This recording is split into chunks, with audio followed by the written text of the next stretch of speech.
So the essence is that the user is able to, the client is able to configure products which are mass customizable, which are directly sent to the 3D printer, which can then be directly printed, and we are able to more or less deliver components within a week or two to a production site.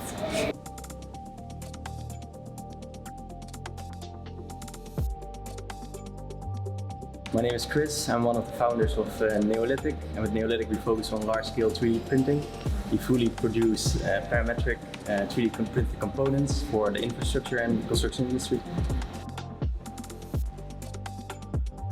Packhunt really helps us with facilitating towards the customer. Somebody can order something on Packhunt and we can print it within the week. So that's our main focus. We can print it in the week and we can ship it 2 weeks later.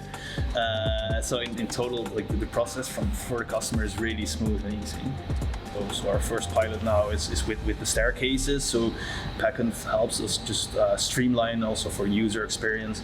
It's a bit easier than just using Grasshopper. So what makes Neolithic really important and really interesting, we're bundling this expertise to develop new products which make a real big difference for infrastructure and construction industry. So for example, we are able to produce components, building components way quicker than traditional, and way more efficient and way more sustainable.